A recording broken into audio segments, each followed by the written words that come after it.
just the normal life we had growing up.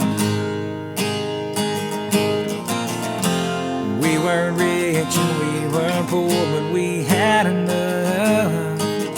Never tell a lie, never steal a dime, and that's understood. Daddy raised us by a code and I hollered every deep down back in the woods.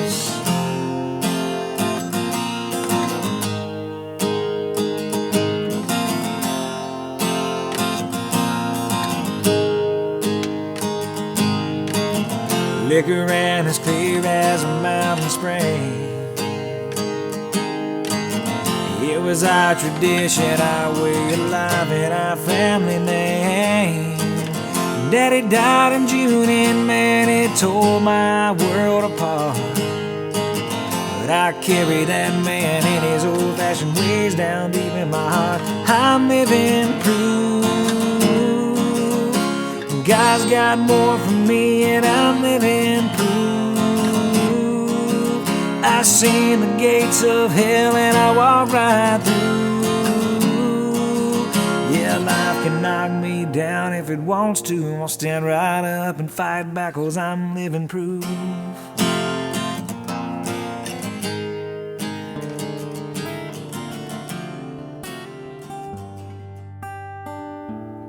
Hooch, branch water, bush whiskey, corn liquor, hillbilly pop, Mountain Dew, even white lightning, whatever you call it, moonshine is sure to be at the top of the list when it comes to the Appalachia culture.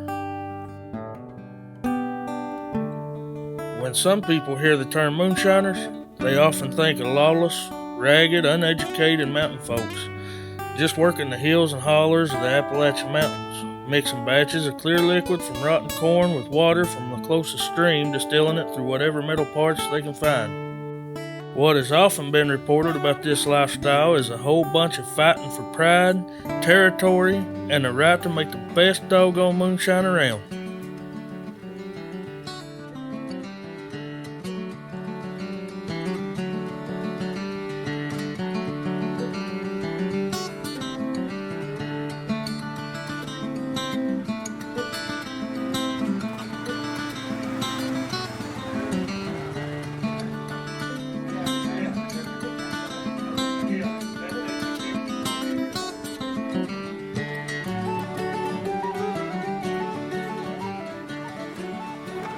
I think that'll roll. Let's see what happens.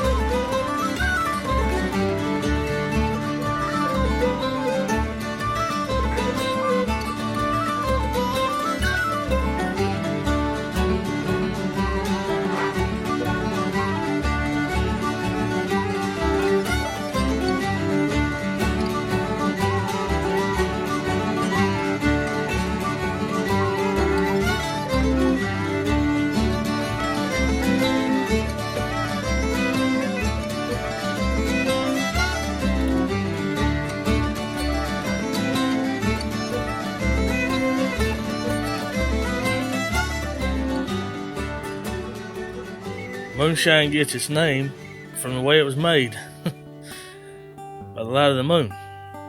The Alcohol and Tobacco Tax and Trade Bureau, otherwise known as the bad guys, defined moonshine, and I quote, as illicit distilled spirits that are manufactured to avoid payment of the distilled spirits excise tax.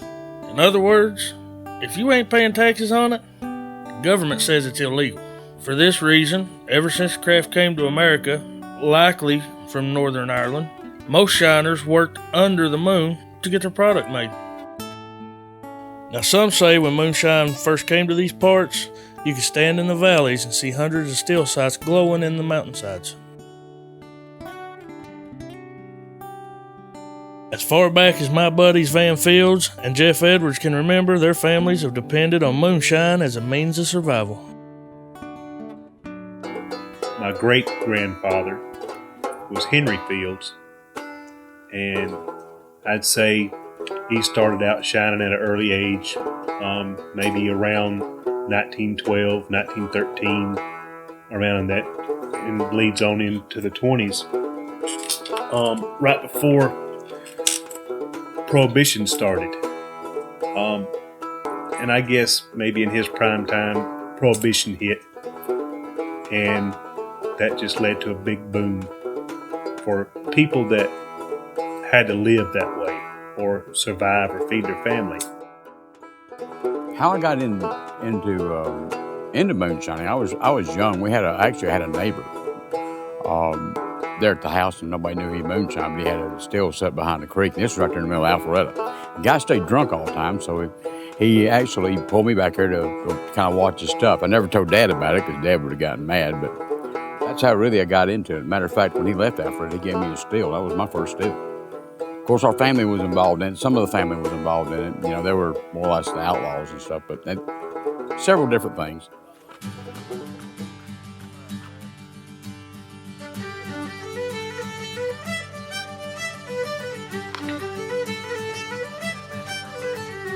With this new interest in moonshine, y'all need to know that it ain't as easy, prosperous, or safe as some would have you believe.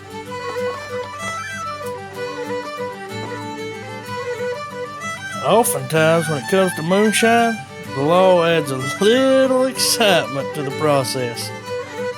There's been times to where it's been very close when we were making whiskey. Me, my grandfather, my dad. Back before my time, before I was born, I can remember stories of my grandfather serving time in Tallahassee prison. They were also busted in 1981. The local sheriff come down, and I'd say it was about an hour and a half raid. They busted a still. Not busted. Busted means the law has done caught you. That's what busted means to me. The law got lost. They couldn't find their way out. Daddy had to show them how to get back through the woods, back to their cars. I think one lost a .38 or a pistol or some sort. Another deputy lost a pair of handcuffs. We had to go back and get them. We actually turned them back into the sheriff's department. It was like a scene out of the Dukes of Hazzard. Sheriff's deputies converged on the still located about 100 yards off Mount Zion Church Road near the Aiken County-Edgefield County line shortly after midnight. Deep in the woods, they found a still covered with pine boughs. Underneath the foliage was more than 350 gallons of fermenting corn mash, connected to a solid copper still which was heated by natural gas. Sheriff Ralph Gunnell said the still was one of the finest he'd ever seen. After part of the still was destroyed by deputies, they returned back to the main road where they searched the yard of 31-year-old Charles Fields. In that yard, they found a water pipe connecting the house with the still. Under his father's home, investigators found parts of another inoperative still. In a metal building, 58 plastic 1-gallon jugs of moonshine was discovered, along with 12 100-pound bags of refined sugar. Fields has been charged with operating an illegal whiskey still and for possessing non-tax-paid liquor. From deep down in Aiken County, Richard Howard, Channel 6 News. Well, actually, the major run-in, what caused me to melt a 30-gallon still down, happened in early 90s. Actually, the guy is one of my friends now, so I mean, he's retired. So, but really, he just they were after me, and I knew it. I mean, the guy, they actually come in a Waffle House and spoke to me. Jeff, we know what you're doing. We're watching all this other kind of. What are you doing down there in the woods? I'm like, I'm just stirring the pot. So I knew they was after me. So they come running in on me, which I knew I expected. They come down there. I was doing exactly what I told them I was doing. I had a pot of gumbo on the burner, off from a bowl. Only thing that did was make them mad. It made it worse. So I quit for a while. After that, I ran into him in a gun store, and he bumped into me, and I'm like, "You're still looking for me?" He goes, "I'm retired now." I said, "Why was you after me so heavy?" Because the guy that bought a couple of gallons from me had got stopped, and he turned me in, and I asked him, I said, "Well, I guess y'all poured that out, didn't you?" He goes, "Hell no, we drank it." So, I mean, it's pretty good. I'm like, well, glad you enjoyed it. This here's crossover pack. This is what some moonshiners call a crossover. This hooks up to your cooling drums.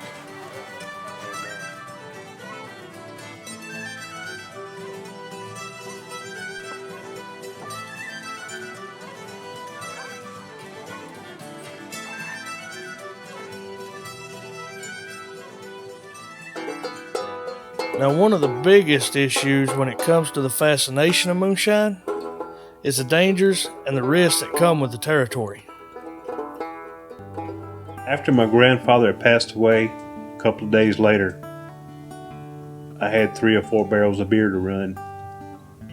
At that time, I didn't have a clear mind. I had my mind on my grandfather, my family. I just lost my dad. I'd actually just lost my father-in-law too, within a matter of days after before my father passed away. I went in to do my thing. I went in to run my beer because I knew that's what I had to do. I pumped in, fired up, had everything running good. I'd say 45 minutes to an hour passed, and I was sitting down. I was watching the money pot, as my grandfather would say. Had a lot of things on my mind, thinking about everything and what had happened. And I picked up my bucket, which was a 2-gallon bucket. I would catch them in 2-gallon buckets to dump into my catch tub. I poured it over in there, and I sat down and I got to thinking again about everything that happened, and my family was gone. And I wanted to check how much I had run. I looked over and my flashlight was about 20 feet from me, sitting on the tailgate of a truck. I actually saw it. And something just told me, said, the hell with it. You don't need your flashlight. I reached in my pocket and lifted up my strainer cloth to keep anything from getting in my whiskey. I lifted it up and I took my lighter and I struck it. And as soon as I struck it, I knew I messed up. For y'all that don't know this process, here it goes. Now, you got your beer mash in your copper pot. It's going to heat up and it's going to turn to alcohol vapors. That vapor is going to run across the arm down into the thump keg, where it's going to cool back into a liquid. As it cools back into a liquid, more vapor is going to come in. It's going to heat that up. It's going to turn back into a vapor. This is why it is called a doubler or second distiller. As those alcohol vapors heat up again, they're going to move up through the crossover pipe, down into the flake stand or condenser. Now, your coils is submerged in water. This is cooling the vapors back into a liquid. Now, this cooled liquid alcohol is going to come out the worm and into the catch tub, where it's then going to be graded, proofed, and ready for consumption. That catch tub was on fire. Solid blue, white, crystal clear. You could almost not see it flame. And I had to make a choice on whether to walk out of there and let everything burn down, let the building burn down, let a propane tank blow up, possible large alcohol fire. I had a 2.5 gallon or 2.5 barrel outfit still, a lot larger than that, possibly catch on fire and blow up. Instinct told me to pick that catch tub up, bear hug it, pick it up and walk it out of that storage building or wherever I was at. Well, I tripped, and that alcohol splashed out of that catch tub.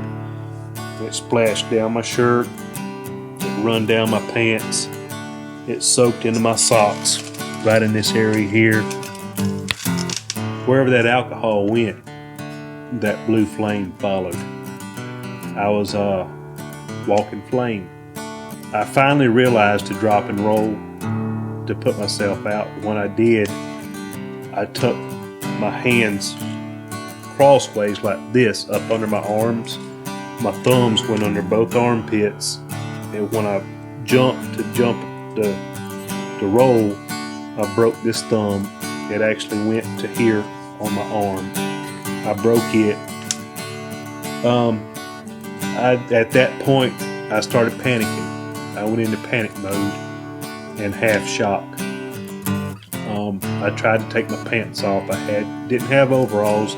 I had regular pants. And how I burnt my hands was I was trying to unbutton my pants to take them off. That was my instinct, to get my pants off.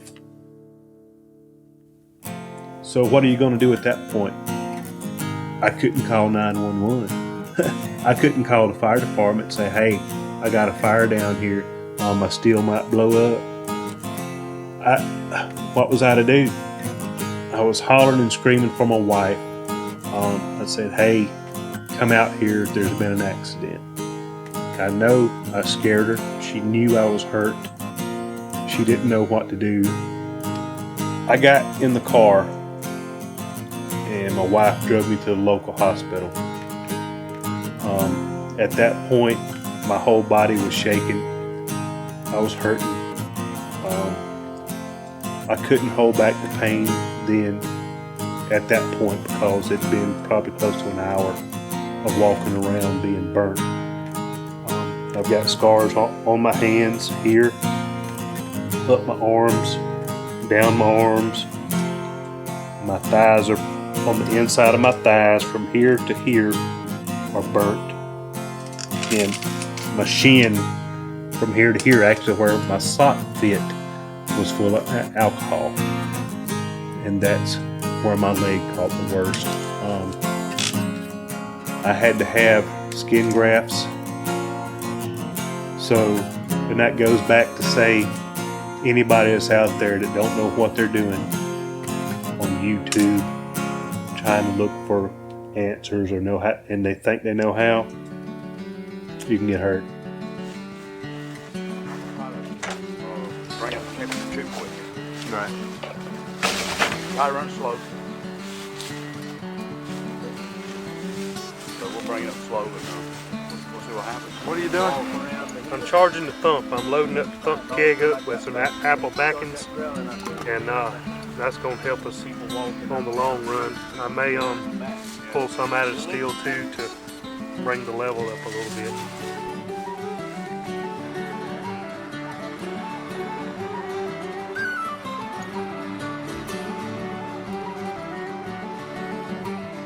Aside from the dangers and risks for a moonshiner trying to get by, trust is the only way to survive. Now this trust is from the moonshiner's code, but sometimes the trust ain't there, code's broke, and that trust you ain't getting back. I got a phone call one day from a friend of mine, and they needed some help. They was running low on some whiskey, and I said, well, come on over. I got about 5 gallons, and I don't want anything for it. I'm just giving it to you as friendship, to help you out.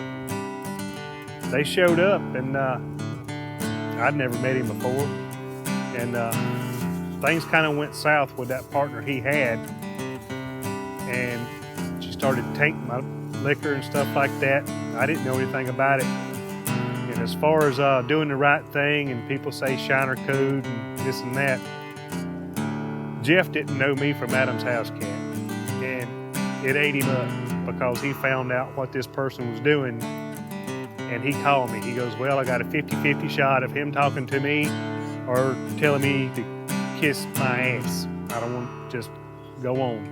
Well, he called, we talked, and that was the right thing for Jeff to do because we've been together for over 1.5 years now. And he's my best partner when it comes to this shining business. It started a few weeks ago when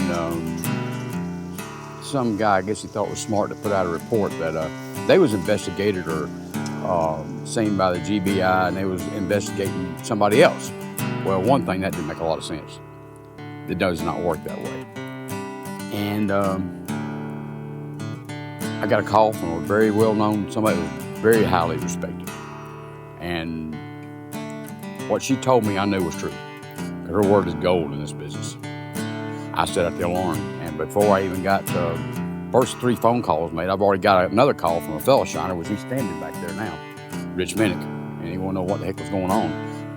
And basically it ended up with about, I would say probably, I know at least 5 or 6 of us that torn down and moved and just quit because we thought this guy was ratting us out. And what this boils down to is that we circle the wagons. You can tell who you can trust. That's why these people standing back here back with me today is because of that. We're showing unity, trust, and it's called code. That's what it is. Shiner code to me means friendship and trust. You have a small circle of friends that you can actually talk to. It's not in a book. It's in your mind. It's in your heart. It's what the right thing to do is for a fellow shiner, and that's what Shiner code is trust and friendship and always doing the right thing. I have people ask me, what is code? Is there a book? And you see on the shows, they never explain what code is. Code is a code of ethics. It's something that you know what is right and what is wrong. It's in your heart. That's what code is. You know what's right and you know what's wrong. You don't go turn in a fellow moonshiner because he's better than you or he makes better whiskey. You just try to make yours better. That's all you do. And when it comes down to it, we all try to help each other when things go down. That's basically what code is. It's a code of ethics, understanding, and care for one another, even though you may not always agree. But when it gets tough, you circle the wagons.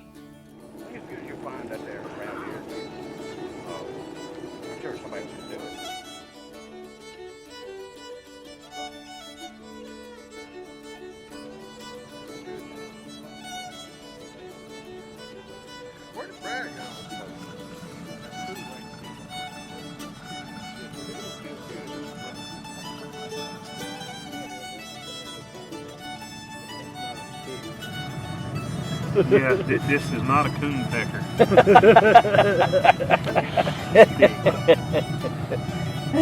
I don't do the D, I do the S.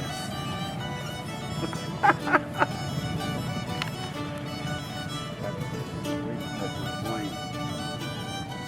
heard the coon pecker had protein to it.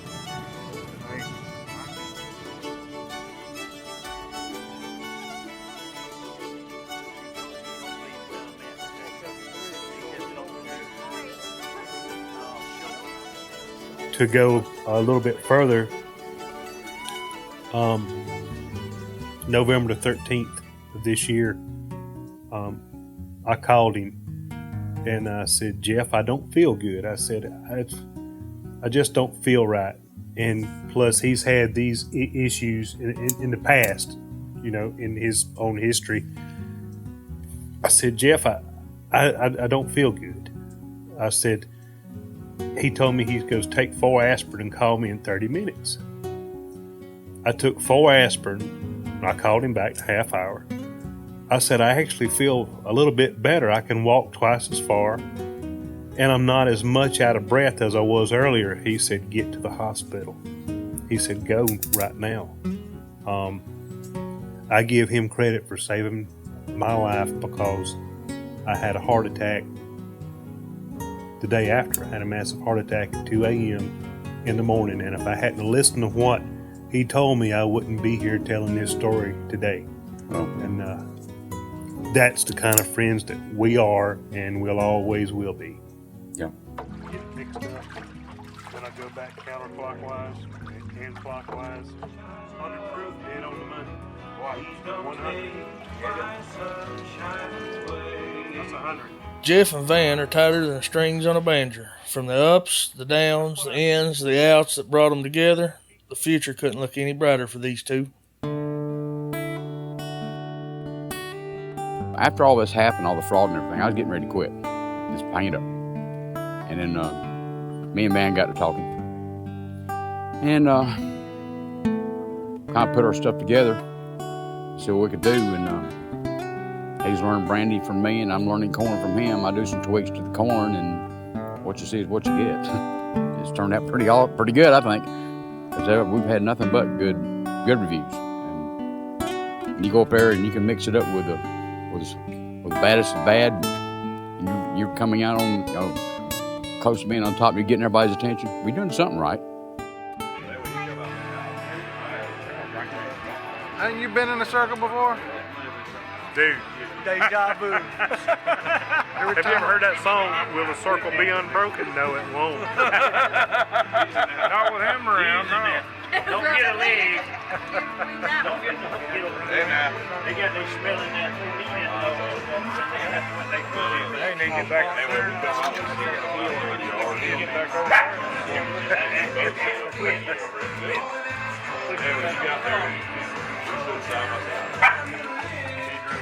I could probably go a little bit longer on my boat. What's your length? I'd say you're 3. Is it? But even at 28, the way that bear's going with the guns and everything. Hell, Oh, look who's here. oh, You full draw? it's his twin brother. Look, we're everywhere. See, one time I went. Smells like 96. Bought me. I didn't have it before, so I had to tell him.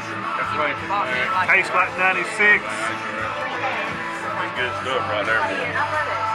Yes, sir. Yes, sir. Now we went full circle. Full circle, yes, sir. Repeat. You always Oh, gotta, look who it is. you always gotta fill in the gaps. No, but he went and bought me a Buckmaster. So I went and I got think me this is a 96 again. But mine turned out better. Which one's this? Same jar.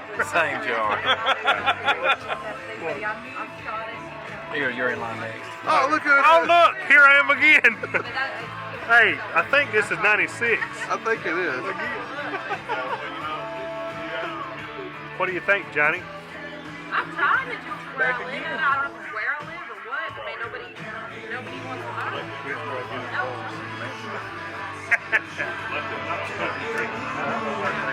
Wait a minute, it's the same jar. I tried to. Hey, when you we gonna get complaining? something else? Well, She's just as pissed back as I back am. to our circle of friends. I think we need to kick one out. Yeah, they're with me. I play it. No. You know Trailer Park? You know what's your third? You know Hell on You? Yeah. I know that one. Play it. I'll play it and we can see it. I want to be working in or running my own distillery. That's my goal, is go legal. You know, I've done this all my life. Whether it's being full-time, part-time, or a couple of months here and there, it's always a part of what I wanted to do. In the next 5 or 10 years, I want to take what my grandfather taught me, what my daddy taught me, and what I know, and take it to the next level. It's hard to get started, but going on 52 years old, it's time that I quit looking over my shoulder. Our products is good enough if we can run with anybody out there on that shelf. Taste test. You want to prove yourself? Taste test out of the pipe. That's all I'm telling you. I want to fulfill my daddy's dream. His life got cut short. I'm lucky to still be here, and I'll say that because I had a heart attack. I'm still here, and while I've got that chance, I thank the good Lord above, and I want to fulfill his dream and mine. I want to put my whiskey on the shelf within the next 5 to 10 years. I'm tired of looking over my shoulder. And plus, I start this. Who knows what down the road that some of my family members might pick it up after I'm gone. That's where I see myself in 5 to 10 years.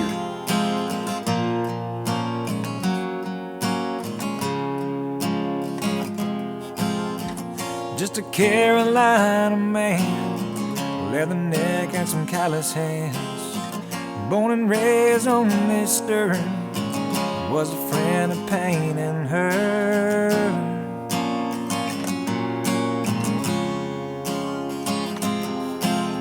He's been to war and back again, and only loved one woman. The day they laid him in the ground, my world came crumbling down.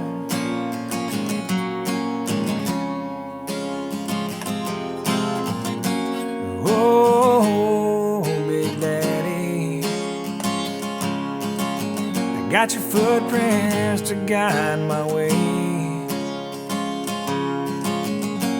Oh, Big Daddy, I hope you're proud of who I am today.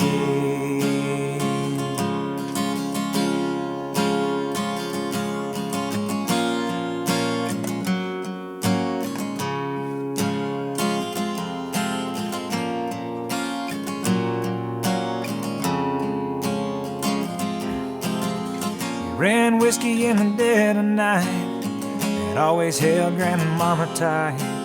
And that was just a way of life, but to me a code to live by.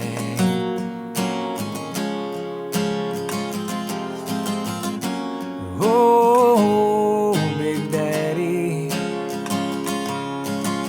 I got your footprints to guide my way.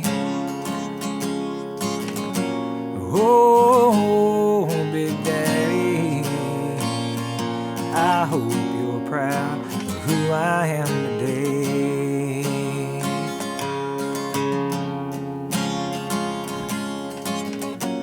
Oh, Daddy, why'd you have to leave so soon? Don't worry none, I got your name. We'll push through. Oh, Big Daddy, got your footprints to guide my way. Oh, Big Daddy, I hope you're proud of who I am today. I hope you're proud of who I am today.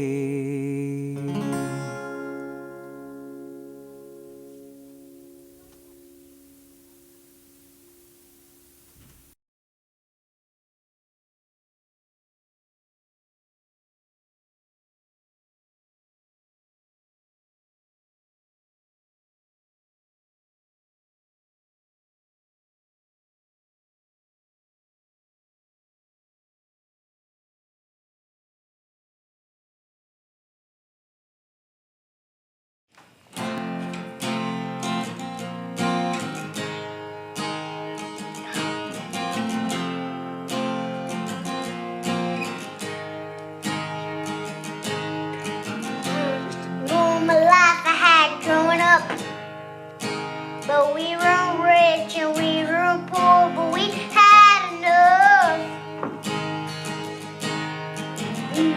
Times I see the diamond that sun stood. But I carry that old man, the old-fashioned wisdom deep in my heart. I'm living proof.